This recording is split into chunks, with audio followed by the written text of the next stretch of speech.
In May of 1939, hospital records at Hospital de Pisco in Peru told about a new patient who came in with a problem that no one understood. A 5-year-old girl named Lina Medina came in with a very big belly. The doctors first thought it was a large tumor growing inside her. What Dr. Gerardo Lozada found when he examined her would become one of the most shocking stories in medical history. It was a mystery that would trouble people for many years. Before we get into the story, if you like learning about the darkest parts of human history, the kinds of stories that make us question everything we know about right and wrong, then click the like button and subscribe. Tell me your country and what time it is where you are. I like to know where everyone is watching from. Now let's continue with the story. The town of Ticrapo sat on the Andes mountainside like a forgotten dream. It was a place so far away that even government workers who count everyone hardly ever went there. During the very cold winter of 1939, ice covered the valley every night as the Medina family started to notice something strange about their youngest daughter. Lina, who was just barely 5 years old, had started to have swelling in her belly that got bigger as the months went by. Victoria Medina, the child's mother, first thought it was susto, a sickness people believed came from being suddenly frightened or having a spiritual problem. The town's healer made plant medicines from mountain plants, burning offerings for the apis, the spirits that protected the mountains and controlled life in these remote towns. When these old ways of healing didn't work, Victoria wondered if her daughter had caught the worm infections that many children had in the high mountain towns, where clean water was hard to find and medical knowledge was just old remedies passed down through families. Tiburcio Medina, a man who made silver church items for the small church in Ticrapo, watched his daughter's problem with more and more worry. By April of 1939, Lina's belly had swollen so much that the child could no longer play with her brothers and sisters or walk without pain. The other children in the town had started to whisper and stare, their parents pulling them away when Lina came close, as if whatever was wrong with the girl might spread to them. The decision to get help from doctors in Pisco required money the family barely had. Tiburcio sold some of his best silver items to sellers in the nearest market town. He gathered enough money for the trip down from the mountains. On a morning when clouds hung low over the tall hills, he lifted his daughter onto his back and started to walk down narrow paths that twisted through land where one wrong step could be deadly. Lina, who was weak from her condition, held onto her father's shoulders as they traveled for 2 days, sleeping in caves and accepting food from families in small towns along the way. When they finally arrived at the town of Pisco by the sea, the difference between the mountain and the coast surprised them right away. The humid air, the Spanish-style buildings, the busy feeling of a town connected to the outside world by roads and phone lines. All of this was very new to their mountain life. Tiburcio carried Lina through streets where new buildings stood next to churches that were hundreds of years old, looking for the hospital that people had told him about, not knowing that in just a few hours his family's tragic story would be written about in medical books all over the world. Dr. Gerardo Lozada had been a doctor in Pisco for almost 20 years, helping with everything from high fevers to accidents from the nearby fishing port. When the mountain silversmith carried his daughter into the hospital waiting room that afternoon, the doctor thought he would be finding another case of the belly tumors that sometimes happen to children in remote towns, where not enough food and worm infections made it easy for such tumors to develop. The room where they examined patients smelled a little like strong soap and ocean air coming through open windows. Lina lay on the table, her small body looking even smaller, because of the swelling that made her belly stick out in a very strange way. Dr. Lozada started by gently feeling her belly, his skilled hands feeling the shape of what he thought he would find. In a few seconds, his face changed. The lump felt hard and solid, not like a tumor at all. As he traced its shape, an impossible thought started to form. He stepped back from the table and asked Tiburcio to wait outside. The silversmith hesitated, his desire to protect his child fighting with his respect for doctors, but he finally did as asked. Once alone with the child and a nurse, Dr. Lozada examined her more carefully. His hands shook a little as he confirmed what his first examination had suggested. He called for his colleague, Dr. Rolando Coloreta, to examine her too, because he didn't want to believe his own conclusion about something that went against every rule of treating children. Dr. Coloreta came in a few minutes, and after he examined her, the two doctors stood quietly, very shocked. They ordered X-ray pictures, a rare machine in that part of Peru. The X-ray machine had just been installed with government money to improve medical care in the area, but it had never been used for a case like this. As the pictures developed in the dark room, Both doctors knew they were about to confirm something that seemed impossible in nature. The X-ray pictures showed a baby's bones that were fully formed. The bones showed that the baby had developed for about 7 months. Dr. Lozada counted the spine bones twice, examined the head's shape, and measured the leg bone length against normal growth charts. Every measurement proved what seemed impossible for doctors to believe. Lina Medina, who was 5 years and 7 months old, according to the birth certificate her father had given, was in the final 3 months of being pregnant. The doctor called more specialists from the hospital. In a few hours, 5 doctors had examined the child, each hoping to find a mistake in what the others had said. They measured her height at 109 centimeters, her weight at about 27 kilograms, which included the baby. They saw that her body still looked completely like a young child, her face still having the soft, round look of early childhood, her arms and legs not looking longer like they do when someone is becoming a teenager. Dr. Lozada had the difficult job of telling Tiburello. The silversmith at first refused to believe what the doctors said, saying the doctors had made a mistake, that his daughter was just sick with some mountain illness that the city doctors didn't understand. When Dr. Lozada showed him the X-ray pictures, explaining very carefully what the bones showed, Tiburello's face changed from confusion to horror to great anger that required 3 hospital workers to hold him back. The hospital director came to handle the situation. He understood right away that this case meant much more than regular medical care. He ordered the X-rays to be locked in the hospital safe and told the staff to keep it completely secret. News of such a case would cause a major problem, raise questions that would destroy the family, and might make the hospital examined closely by police and reporters. That evening, Dr. Lozada sat in his office looking at medical books, searching for any case of someone being pregnant at such a young age. He found writings about early puberty, rare times when children started to develop sexually years before the normal time. The youngest case he could find of a girl starting her period was at 1 year old, written in a European medical book from 1884. But being pregnant required not just early periods, but a child being sexually abused, who could not say no or even understand what was happening to her. The question that worried him as he closed the medical books was not how this pregnancy was possible in the body, but who had done this to a 5-year-old girl, and if that person still had access to her.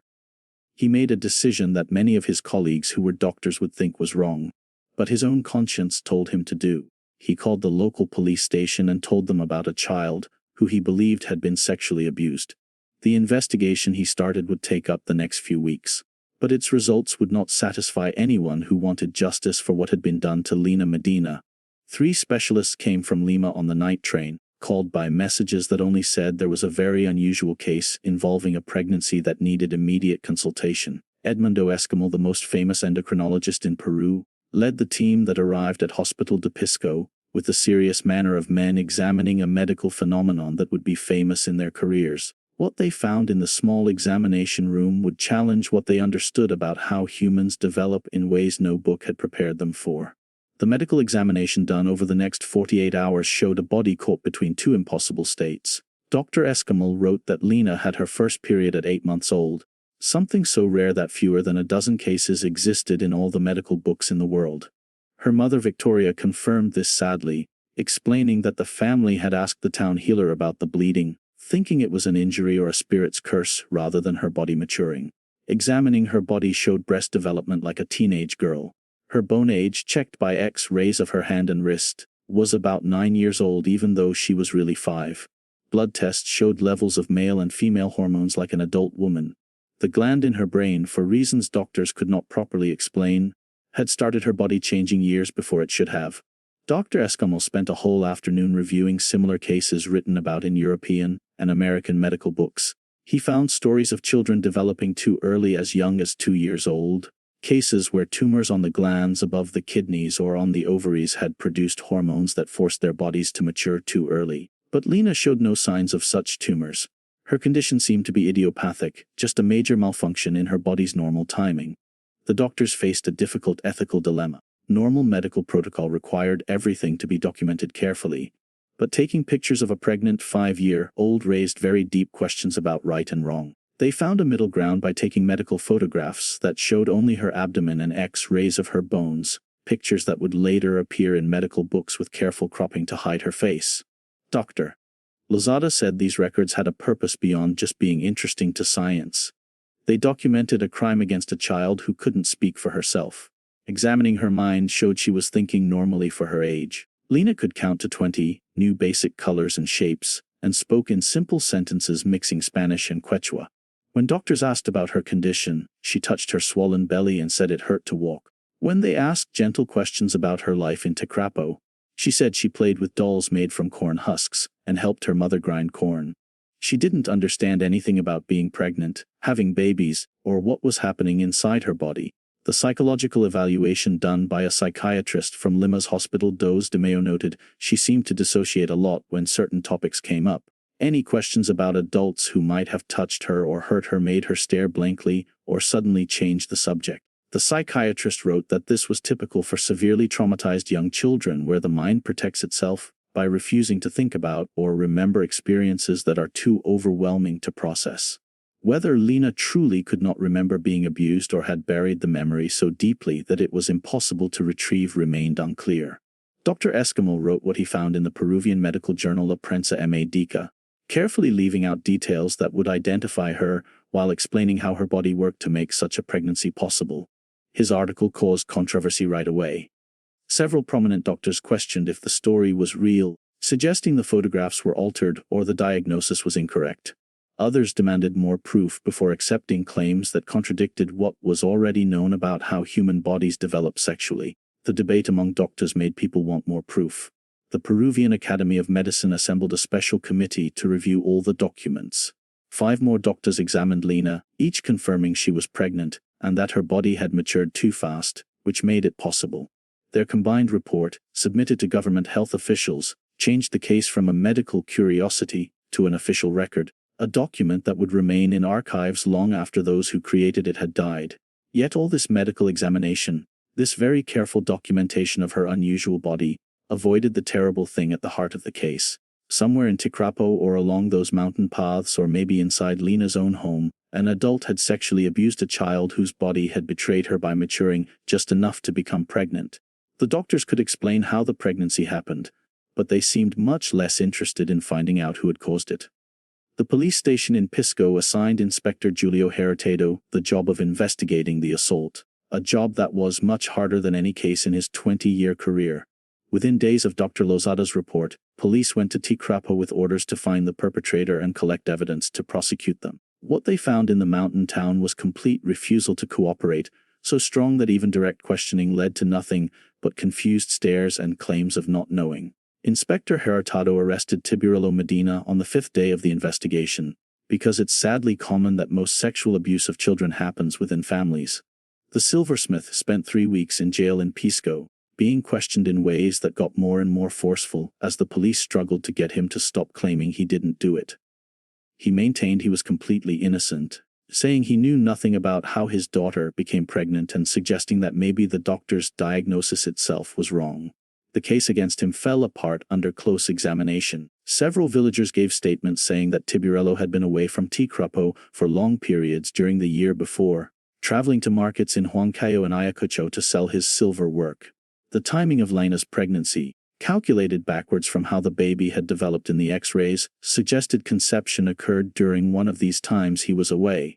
The prosecutor examining the case found insufficient evidence to go to trial and Tiburello was released with warnings that the investigation would continue. Inspector Hurtado looked at other men who had visited the Medina home. He questioned neighbors, relatives, and the town priests who sometimes visited remote towns to perform baptisms and weddings. Each conversation led to the same thing: shock denials, suggestions that maybe the child had been hurt during one of the religious festivals when strangers passed through Ticrapo, or quiet hints that mountain spirits rather than a person might explain such an impossible pregnancy. The cultural barriers were as difficult as the isolation of the place. Many villagers spoke mostly Quechua, requiring translators whose loyalty to preserving community solidarity was more important than getting justice for one child. Inspector Hurtado noticed how questions about Lina caused subtle changes in how people acted, a collective closing ranks that suggested knowledge was being purposely withheld. Whether this silence protected a specific person, or just showed they didn't want to cooperate with city police, who rarely got involved in mountain matters, remained unclear. Victoria Medina refused to speak with police after the initial questions. She had returned to Tecrapo briefly to gather belongings before joining her husband and daughter in Pisco, and during that visit, villagers made it clear that continuing to help the police would mean being ostracized by everyone. The Medina family depended on help from the community to survive in the harsh mountain environment. Giving up that safety for an investigation unlikely to succeed was an impossible choice. The case files kept in the Pisco police station archive showed dead ends after dead ends. Police thought it was possible that Lina had been abused by someone outside the family during one of the town festivals where drinking and less supervision created opportunities for predators. They looked at records of migrant workers who had passed through the area, men hired for road construction or mining work who might have encountered the child. Every lead disappeared when investigated, leaving only theories and suspicions without enough proof to prosecute anyone. By late April of 1939, Inspector Heritado stated in his official report that the investigation had failed. He noted how very difficult it was to find evidence in remote towns, the lack of witnesses willing to testify, and the lack of physical evidence that might identify the perpetrator. The prosecutor formally closed the case while keeping it technically open, a bureaucratic method that let officials say they were still trying hard while actually giving up hope of getting justice. Dr. Lozada read the inspector's report with bitter disappointment. The medical community had documented every detail about Lina's physical condition with scientific precision. Yet the legal system was unable to answer the most important question: who had done this to her? The failure troubled him as he prepared for the next part of this unusual case: the birth of a baby from a body that should never have been able to create one. Justice might not be found, but he was determined that both mother and child would survive the birth that medical books said should be impossible. As Lina's pregnancy got closer to the end, Dr. Lozada assembled a surgery team for what would be the most talked about operation in Peruvian medical history. Natural birth was not possible because of her body's size. At 5 years old, Lina's hip bones were barely 7 centimeters at their widest part, less than half the size needed for a baby to pass through the birth canal. A cesarean section was the only real option. Even though performing major abdominal surgery on such a small child carried risks that kept the surgeon awake through several sleepless nights, the hospital director obtained additional blood from donors in Lima, expecting complications that might require transfusions. Anesthesia was especially difficult. The dosage needed to keep an adult unconscious during surgery could kill a child's smaller body. Yet, insufficient anesthesia risked her waking up during the operation. Dr. Alberto C. Sears, the hospital's most skilled anesthesiologist, spent days calculating exact dosages, consulting colleagues in the capital about protocols for pediatric patients having major surgery. On the morning of May 14, 1939, Lina was prepared for the operation. Nurses had bathed her the night before, speaking gently as they washed her swollen belly, treating her with the tenderness usually given to frightened children having their tonsils removed. She had eaten nothing since the night before, because of surgery rules, and complained she was hungry as hospital workers rolled her bed toward the operating room. Victoria walked beside her holding her daughter's small hand until the doors to the surgery room closed between them. Dr. Lozada made the first incision at 9:37 in the morning. According to the surgical notes kept in hospital files, he worked with Dr. Buzaliu, a visiting obstetrician from Lima who had assisted with hundreds of cesarean births, but never one under such circumstances. The scalpel cut through skin, subcutaneous fat, and the strong layers that protected the abdominal cavity. Both surgeons worked very carefully, knowing that one mistake could kill both mother and child. The uterus, enlarged to hold a full-term baby, filled Lina's small abdominal cavity. Dr. Lozada made the incision in the uterus with steady hands despite the seriousness of what this moment meant. At 1951, he lifted a crying baby from the womb of a 5-year-old girl, an act that seemed to defy nature itself. The baby boy weighed 2.7 kilograms, his lungs producing healthy cries that filled the operating room with a sound that should never have been there. Nurses cleaned the newborn and recorded his vital signs while Dr. Lozada focused on closing the incision. The operation lasted 73 minutes from the first incision to the last stitch. During the entire procedure, Lina's vital signs remained stable, her young body showing strength that surprised even the experienced surgery team. Dr. Sears kept her sedated at levels that would let her wake up in an hour, free from the pain of being awake during surgery. Victoria and Tiburello chose to name the baby Gerardo, honoring the doctor who had protected their daughter when authorities could not. The boy showed no complications from his very unusual birth. His APGAR scores indicated normal health, even though he came from a uterus that should not have existed in a child's body. Nurses placed him in an incubator as a precaution, monitoring his temperature and breathing through the first critical hours. Lina woke in the recovery room confused and in pain. The surgical incision across her lower abdomen would heal over the next few weeks, leaving a scar she would carry for the rest of her life. When nurses brought baby Gerardo to her, she looked at him with the curious detachment of a child given a living doll. She had carried him for 9 months, felt him moving inside her body, and now he was a separate being whose cries demanded attention she had no idea how to provide. Dr. Escamil examined both mother and child 2 days after the surgery, documenting their conditions for the medical report he would publish in international journals. Lina showed normal post-surgical healing for a patient her size. Gerardo fed well and gained weight properly. The success of the birth in biological terms was a sharp contrast to the terrible moral tragedy that had made it necessary. Medical science had accomplished the impossible, delivering a healthy baby from a 5-year-old mother. But no amount of surgical skill could fix the crime that had caused this situation. Dr. Escamil's article in La Prensa Médica reached doctors all over the world in a few weeks, and by June of 1939, newspapers from New York to Buenos Aires had headlines about the youngest confirmed mother ever documented. The Associated Press sent reporters to Pisco, offering large sums of money for photographs and exclusive interviews. What started as a medical case study turned into a media sensation that threatened to completely overwhelm the Medina family. A circus promoter from California arrived at Hospital de Pisco with a contract promising $10,000 for a 6-month exhibition tour across North America. He envisioned Lina and baby Gerardo displayed behind velvet ropes with medical explanations given between shows and photographs sold to audiences eager to see something impossible made real. Dr. Lozada refused to let the man pass the hospital waiting area, telling security to remove him and not allow him back. Film producers followed, people from Hollywood studios who thought Lina's story had commercial potential. They suggested movies, documentaries, and educational films that would supposedly educate people about child abuse while profiting from public interest in the case. One producer suggested hiring a young actress to play Lina, saying this would protect the real child while giving the audience what they wanted from her story. Each proposal shared the same underlying motive: to turn a tragic story into entertainment.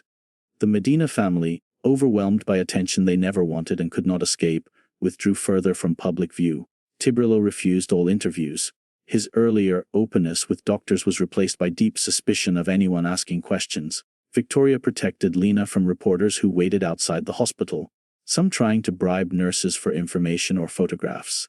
The family received threatening letters alongside the money offers, messages from religious extremists who saw Lina's pregnancy as evidence of demonic possession or divine punishment requiring an exorcism. Dr.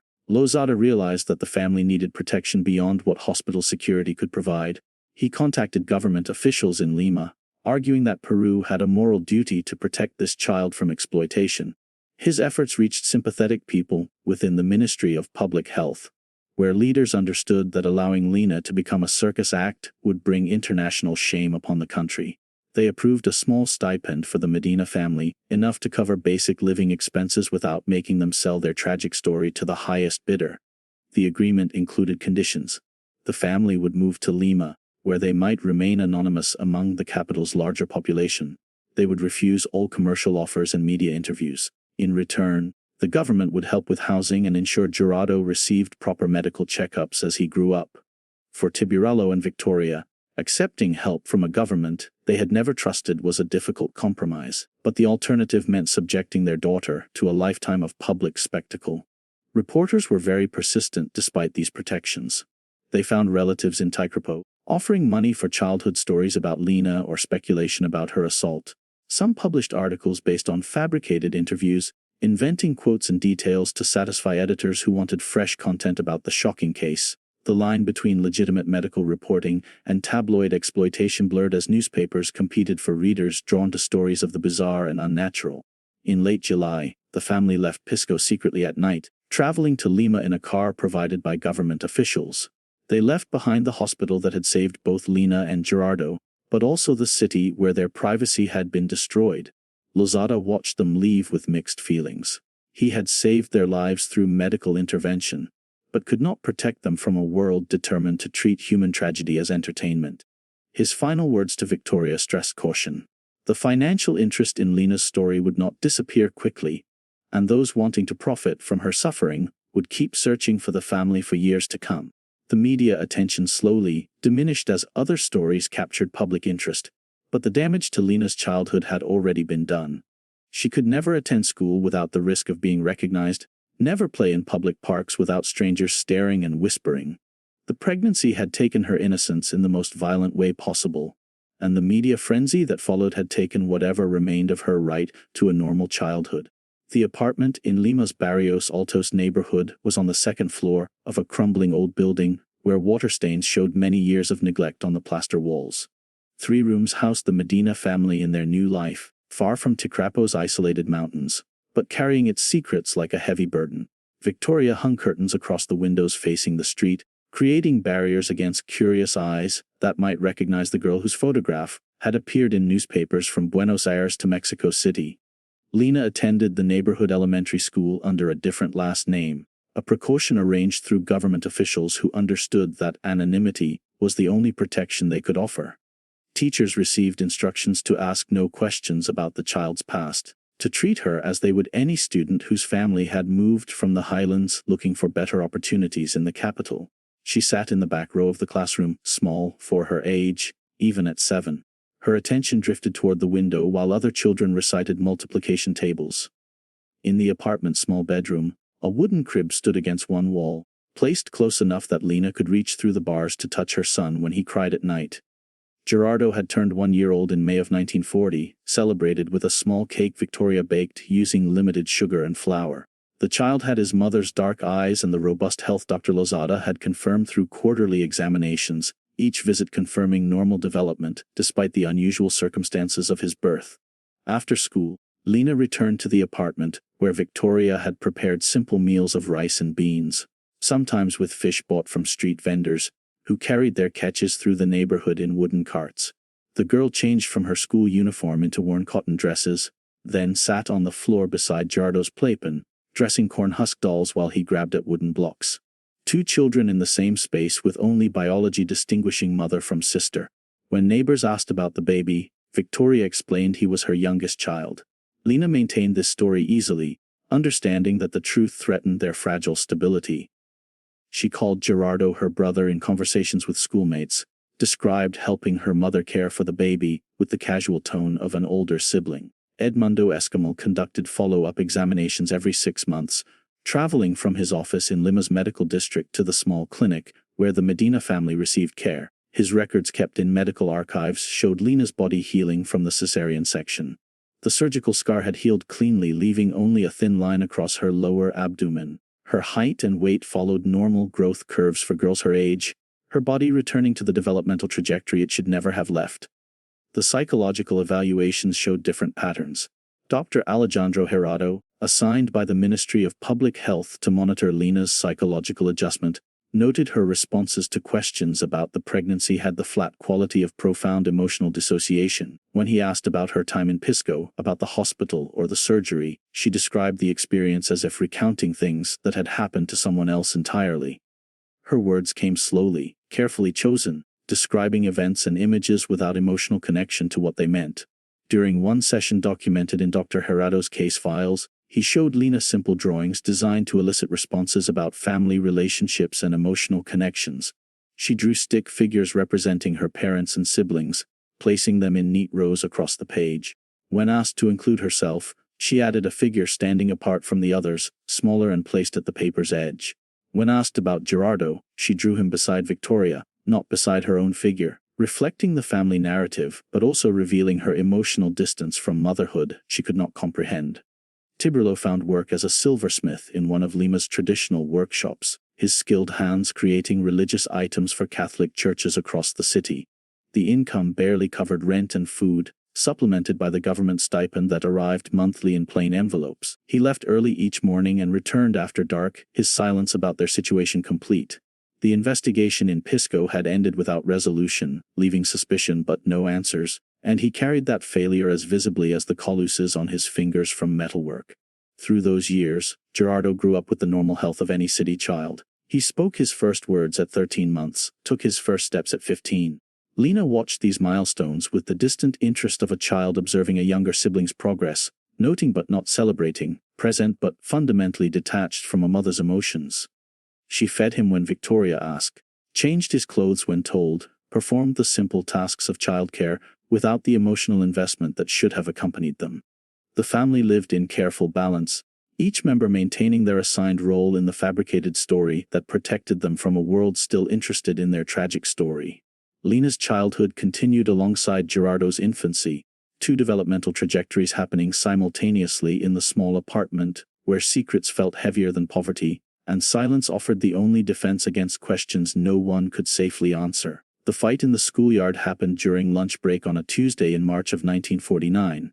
Three boys cornered Gerardo near the playground fence, holding old newspaper clippings one had found in his grandfather's belongings. The photograph showed a small girl with a swollen abdomen, headlines declaring she was the youngest confirmed mother ever documented.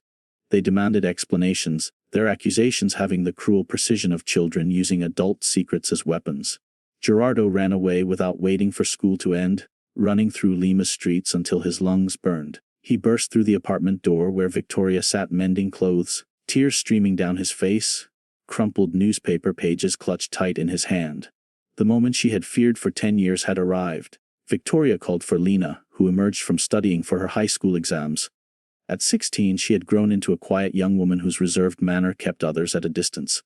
She saw Gerardo's tears, the scattered clippings, her mother's stricken face, and understood immediately what had collapsed around them. The conversation that followed, later documented in family letters reviewed by medical social workers, lasted through afternoon into evening. Lina sat beside Gerardo on the worn sofa as she tried to explain things that were still too difficult to understand even for her. She told him about the hospital in Pisco, about doctors she barely remembered, about waking up from surgery with strange pain and a crying baby who meant nothing to her child's mind. She explained that someone had hurt her when she was 5 years old, that her body had matured before her mind could understand what that maturation meant. Her voice remained calm, clinical even, as if recounting a medical history rather than a personal trauma. Gerardo listened without interrupting, absorbing information that transformed what he understood about family and identity. The woman he had called sister had carried him when she was barely older than he was now. His life originated from a crime so terrible that words struggled to contain it. When Lina finished, silence filled the apartment. Gerardo finally asked the question that would always haunt him: who had done this to her? Lina shook her head. She didn't know, had never known. The memories existed only in fragments too scattered to form a coherent narrative. Police had investigated thoroughly without finding the truth that remained buried in a past she couldn't access. What happened in the weeks after, documented by social workers who visited monthly, was Gerardo's transformation in his relationship with Lina. He began calling her his mother in private while still referring to her as his sister publicly. Medical social worker Elena Vargas noted how Gerardo positioned himself between Lina and strangers, walked her home from school even though she was 6 years older, took on protective duties, usually belonging to fathers or older brothers. His understanding that she had been abused before she could even articulate what happened, before understanding what bodies were for beyond childhood play, created a fierce protective instinct that inverted their supposed sibling relationship. The discovery that should have destroyed their bond instead clarified it, stripping away the false narrative to reveal the tragedy they shared as mother and son, both victims of an unknown perpetrator whose identity remained concealed behind silence. The newspaper clippings burned in the apartment's small stove, their ashes drifting across Lima's rooftops. But the truth they carried could not be destroyed, and the family's careful fabricated story had finally crumbled under the weight of a past that refused to stay hidden.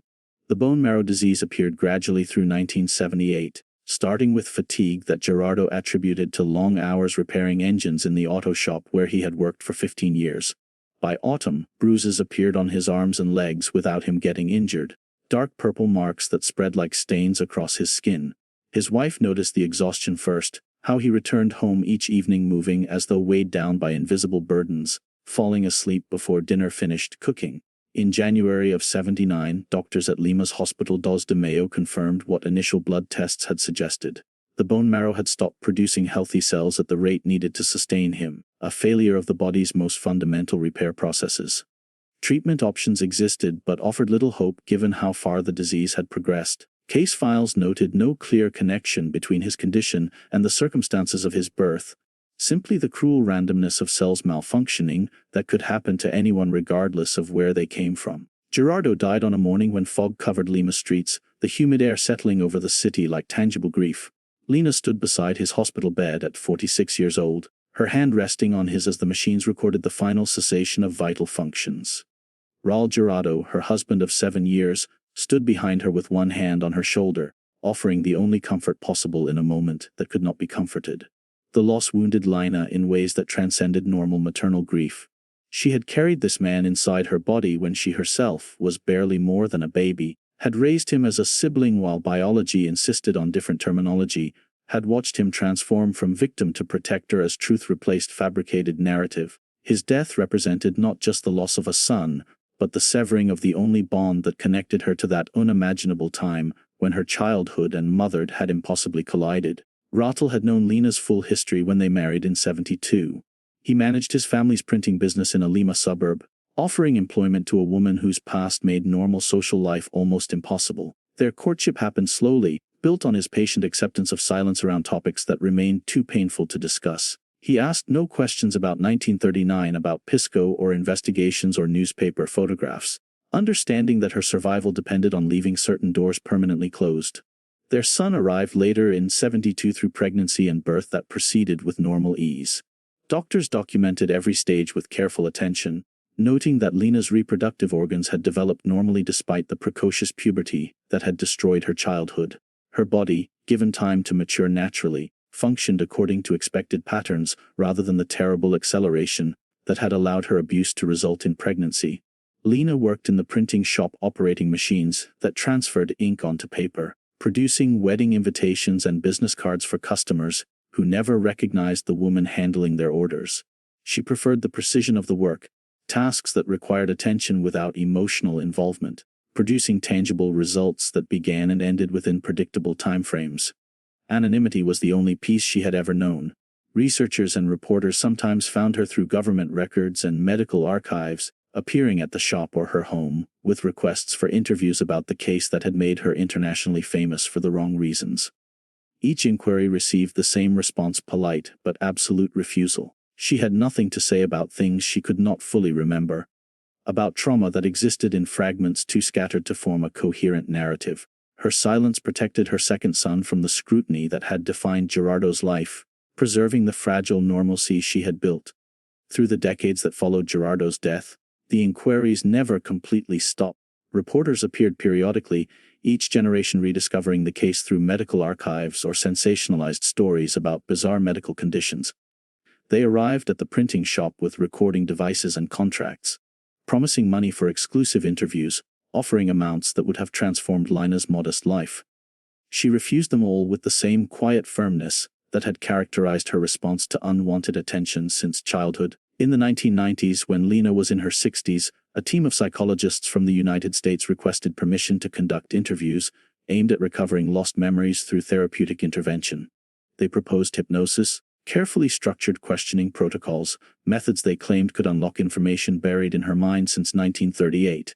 Their letter, preserved in university correspondence files, emphasized the importance of identifying her abuser, not just for historical record but as a potentially significant advance in understanding how childhood trauma affects long-term memory formation.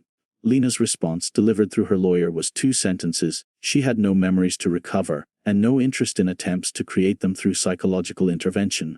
The finality of her refusal left no room for negotiation or persuasion, closing yet another avenue for those seeking answers she either could not or would not provide.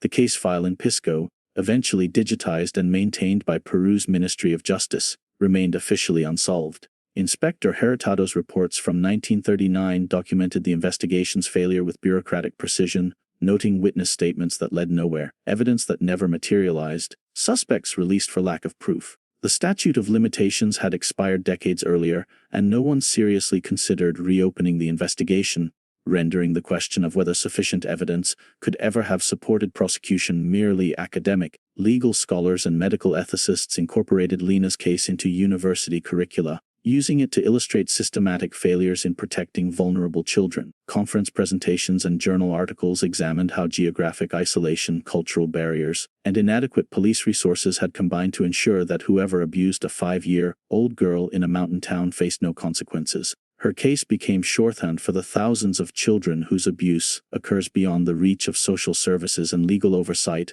crimes that remain hidden until physical evidence makes concealment impossible. Child protection advocates used her story in arguments for expanded rural medical care access and mandatory reporting protocols.